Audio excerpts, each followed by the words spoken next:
Ich mache wieder ein Video für YouTube. Hallo liebe Freunde und Abonnenten, herzlich willkommen zu einem neuen Video. Heute fliege ich mit euch nach Mannheim und das tun wir mit der C-42 Echo, die ich jetzt ein klein wenig vorstellen möchte. Die C-42 ist ein Ultraleichtflugzeug, das es schon seit 1996 gibt. Außerdem ist die C-42 das meistverkaufte Ultraleichtflugzeug überhaupt. Das Besondere an der C-42 Echo ist, dass sie technisch schon ein zulässiges Gesamtgewicht von 540 Kilogramm hat. Normalerweise sind gesetzlich Ultraleichtflugzeuge nur bis 472,5 Kilogramm zugelassen. Aber es gibt hier zurzeit die Diskussion, ob man dieses zulässige Gesamtgewicht anheben sollte, weil es in verschiedenen Ländern unterschiedliche Regelungen gibt. Und da gibt es Gewichtsgrenzen bis zu 600 Kilogramm.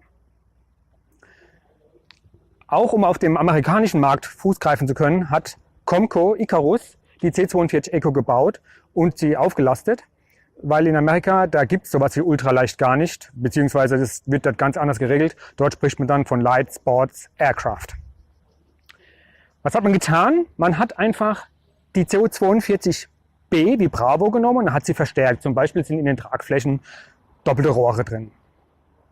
Dadurch ist die C-42 Echo auch ein klein wenig schwerer und hat auch nur eine Höchstgeschwindigkeit von 190 km/h, trotz des 100 PS Rotax 912 Motor, der vorne drin steckt. Optional wurde diese C-42 Echo mit einem Verstellpropeller ausgestattet. Aber wann kommt es denn nun, die Auflastung? Nun ja, die Diskussion ist schon lange im Gange. Man wollte eine einheitliche Regelung in der EU schaffen. Deswegen hat die EU Arbeitsgruppen gebildet, hat das diskutiert, kam aber leider zu keinem Ergebnis. Die EU hat das an die Länder zurückgegeben und jetzt müssen die Länder wieder für sich selbst entscheiden. Deswegen werden jetzt in Deutschland Arbeitsgruppen gebildet, die das erarbeiten. Dann wird das ans LBA gegeben und das muss entscheiden, ob dieses maximale Abfluggewicht angehoben wird. Jetzt werde ich den Flieger noch ein bisschen checken und dann geht es auch schon bald los.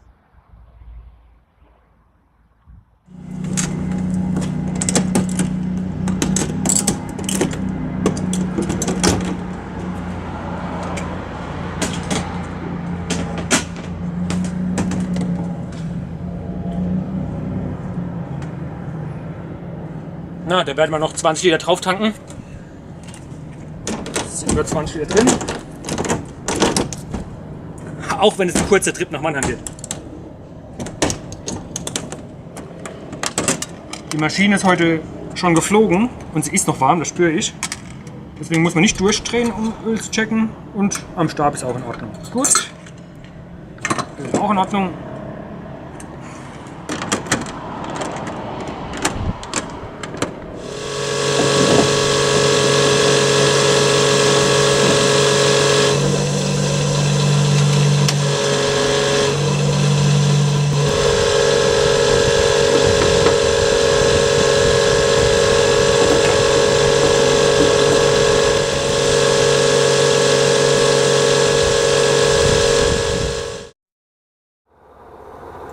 Cockpit-Vorbereitung. Vorführungskontrolle durchgeführt, Benzinvorrat und Öl ist geprüft, die Gepäcklappe ist verschlossen, das Rettungsgerät ist entsichert, Bordbuchpapier sind an Bord, Betriebsstundenzähler prüfen. Der hat jetzt 99 Stunden, 99,3 Stunden. Ziemlich neues Flugzeug. Türen sind verschlossen, Gurte sind angelegt, Höhenmesser auf QNH, das stimmt. Avionicom ist alles aus, Zündungsmagnete sind beide aus, Sicherungen sind alle drin, Ruder ist leichtgängig.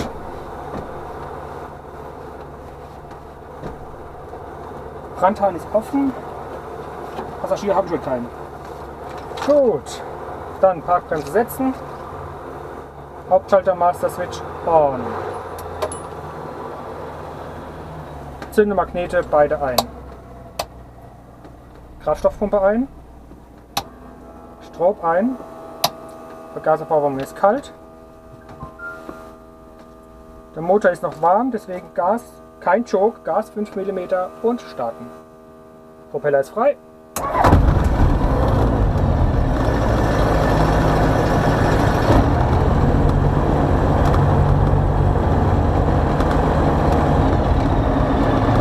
So, die Kontrolllampe ist aus, der Öldruck, der ist in Ordnung. Kraftstoffpumpe wieder auf.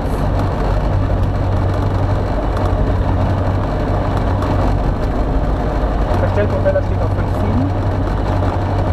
Avionik kommt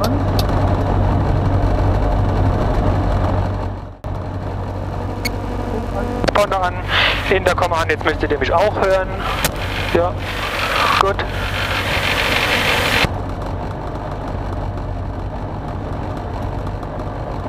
Wir fliegen jetzt nach Mannheim. Ist jetzt ziemlich nahe, es ist quasi um die Ecke.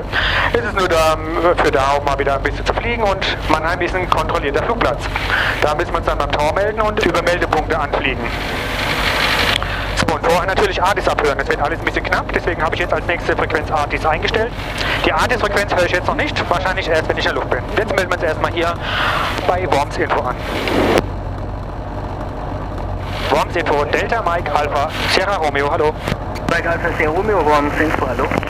Mike Alpha Sierra Romeo, eine Person nach Mannheim, ich rolle zur 24. Sierra Romeo. Gut, dann rollen wir mal zur Piste 24.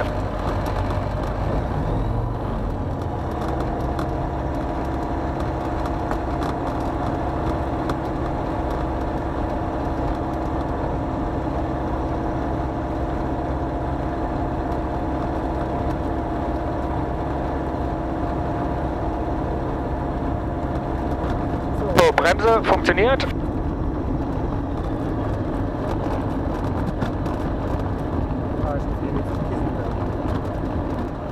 So, heute findet auch in Worms wieder Segelflug statt. Da haben die so eine Art Ampel an ihrem kleinen eigenen Türmchen. Und nur wenn die grün ist, darf ich starten. Auch in Mannheim ist wahrscheinlich mit Segelflug zu rechnen.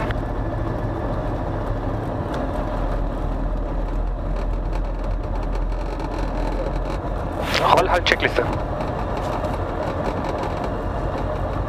Bremse setzen, Gashebel 3.000 bis 4.000 Umdrehungen. Magnetcheck, linker Magnet. Drehzahlabfall, rechter Magnet. Drehzahlabfall und wieder Leerlauf. So, Takeoff Briefing, wir fliegen die Platzrunde dann Richtung Kilo von Mannheim. Öldruck nochmal prüfen, grüner Bereich. Temperatur prüfen. Gelb, das ist aber in Ordnung. Zylinderkopftemperatur, der weißen Bereich, ist aber auch in Ordnung. Benzinvorrat reicht. Stoffpumpe wieder ein. Strom ist ein. Klappen auf Startstellung. Es sind beide Magnete an. Die Vergaservorwärmung ist kalt. Transponder auf ACS. Trimmung auf neutral. Okay, meine nächsten Frequenzen halten.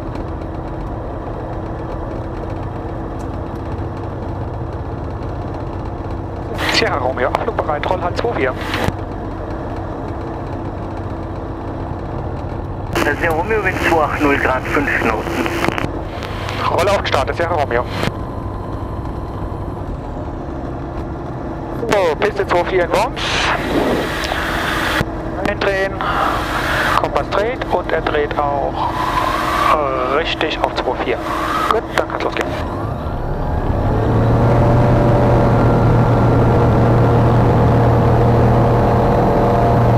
Eben schon von ganz alleine ab, da muss ich gar nicht ziehen.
Top 25.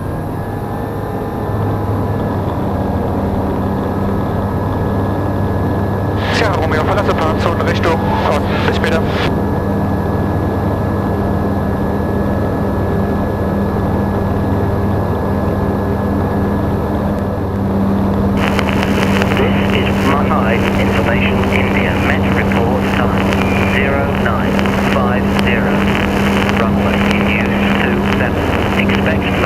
Lufthansa PNE approach runway 27. Transition level 60. Additional information. Caution glider activity at 60 ME. Final runway 27. Wind 280. 11 knots. Visibility 10 kilometers. Clouds scattered in 4,300 feet. Temperature 19. Dew point 8. QNH 1024. Information India out.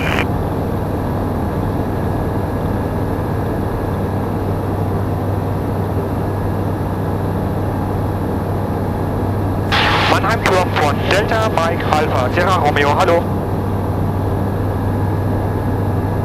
Delta Mike Alpha Sierra Romeo, mein Name, hallo. Delta Mike Alpha Sierra Romeo, eine Charlie 42 aus Worms, eine Person. Ich bin in 2000 Fuß, 3 Minuten westlich von Kilo zur Landung.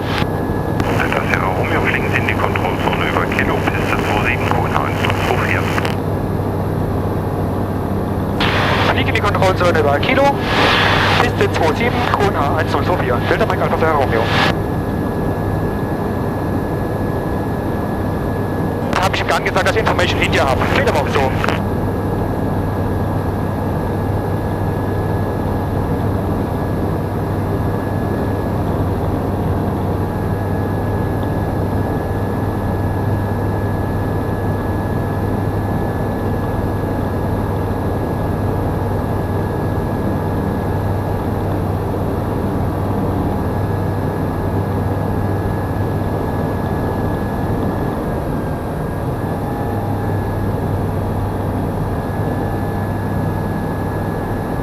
Das Vierenhammer Dreieck ist Kilo.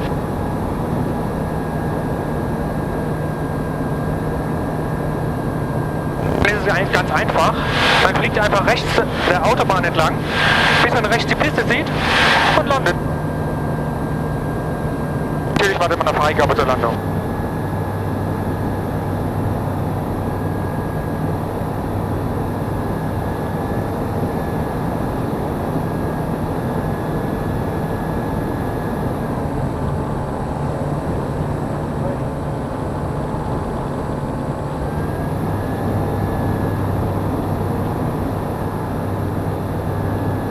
Delta Mike Alpha Sierra Romeo über Kilo 1700 Fuß.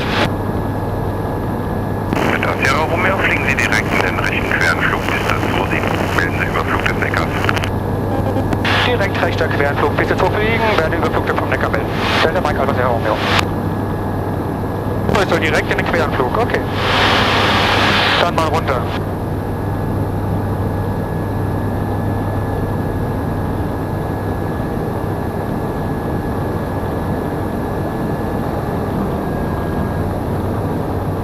Der Platz selber ist auf.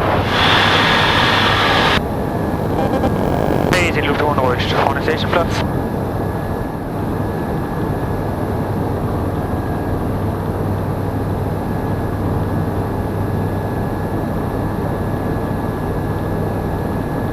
So, Mannheim selber ist auf 309 Fuß. Gut. Auch nicht anders.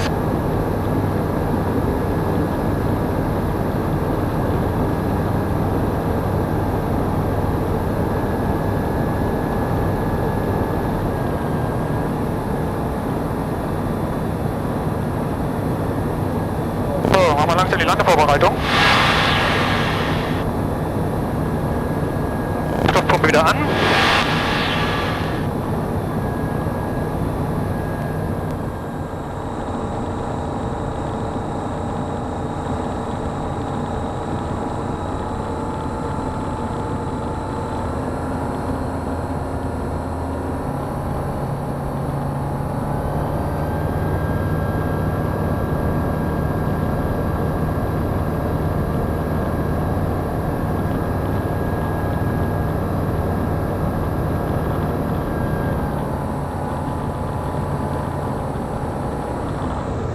Sierra Romeo über dem Neckar 700 Fuß.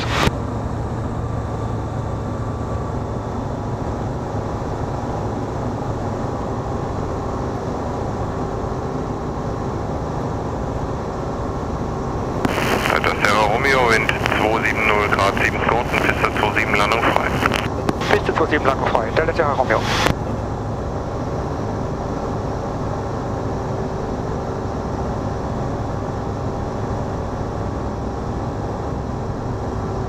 So, laut Fahrplan sind wir zu hoch, aber 500 Fuß pro Minute fallend. Okay, jetzt kommen die Party Lights. Ich bleibe in dieser Klappstufe, ist eine große Piste. Ist groß genug. 105 km/h haben wir, das ist gut. Jetzt kann er ausschweben. Schweben. Ja, ja.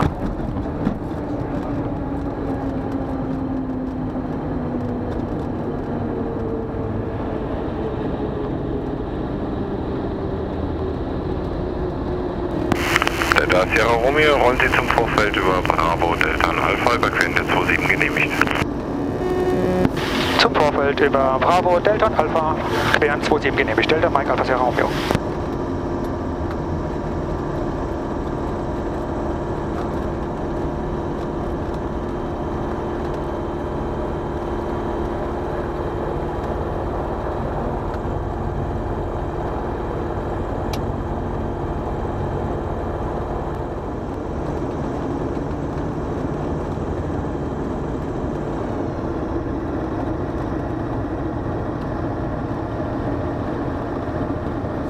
Trotzdem gucken, dass keiner mal im Flug ist.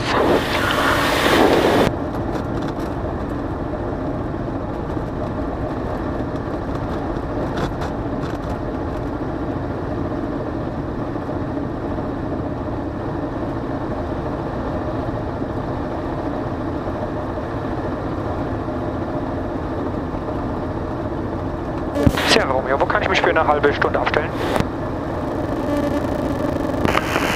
Sierra Romeo, Ziel, zweite Kreuzung nach links, dann so schräg über das Vorfeld und links neben die Cessna ins Gras, bitte.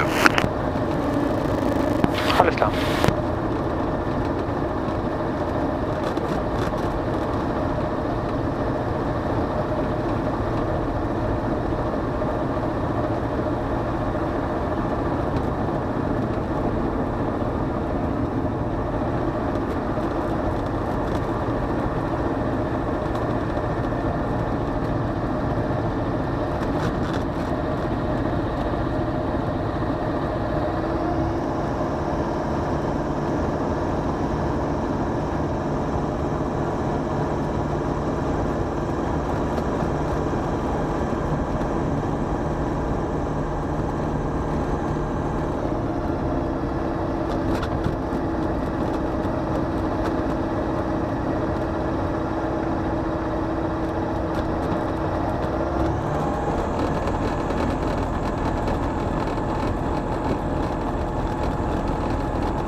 Willkommen in Mannheim.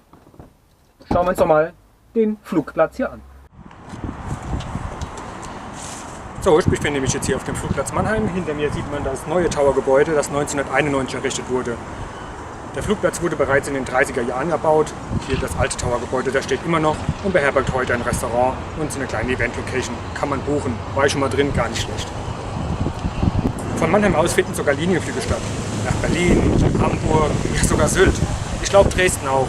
Aber wie man sieht, nur 4-mal am Tag oder so. Man plant schon seit längerem den Flugplatz etwas auszubauen. Aber das Problem ist, die Piste ist nur 1066 Meter lang. Und da können viele Airliner bzw. auch Jets nicht landen.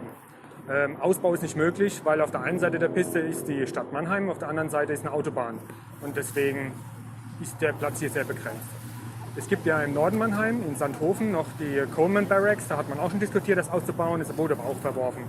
Dann gibt es noch in Speyer, auch den auszubauen, um hier einen Regionalflughafen, sage ich mal, zu bauen. Aber hat sich alles verworfen bisher. Da kam man noch zu keiner Einigung.